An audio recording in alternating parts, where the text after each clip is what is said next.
ఫైనల్గా NTR is a wholesome package. Dialogue delivery వేరే level. ఇంకోటి లాంగ్వేజ్లు మాట్లాడటం, అది నెక్స్ట్ లెవెల్. ఒకటేంటి 5 లాంగ్వేజ్లు మాట్లాడు. అన్ని భాషల్లో డబ్బింగ్ చెప్పడం ఏంటన్నా? నువ్వు షిఫ్ట్ అయిపో బాంబే కావాలంటే నీకు వస్తుంది. నీకు వచ్చుగా హిందీ బానే.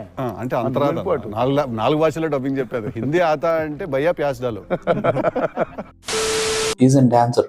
ఒక్కసారి ఆ డాన్స్ స్టెప్ తెలుసుకున్నానంటే అయిపోయాయి. సింగర్, పాటలు ఇప్పటికి 3-4 పాటలు పాడారు ఆయన. And even he can cook, వంట చేస్తాడు ఆయన. ఏంది సార్, ఇంకా మనము ఎన్టీఆర్ గురించి ట్రాల్ చేసే మెటీరియల్ ఎందుకు అవుతుందో నాకు తెలియదు. కానీ నిజం చెప్పాలంటే మన టీఎఫ్ఐ నుంచి, ఏదైతే టాలీవుడ్ నుంచి ఒక person with all the things, all rounder ఎవరైతే ఉన్నారో దట్ ఈస్ ఎన్టీఆర్ గారు. నిజం చెప్తున్నాను, ఇన్ ఎవ్రీ ఆస్పెక్ట్ ఏదైతే ఉందో అన్నిట్లో పర్ఫెక్ట్గా ఉండే పర్సన్ ఎవరైతే ఉన్నారో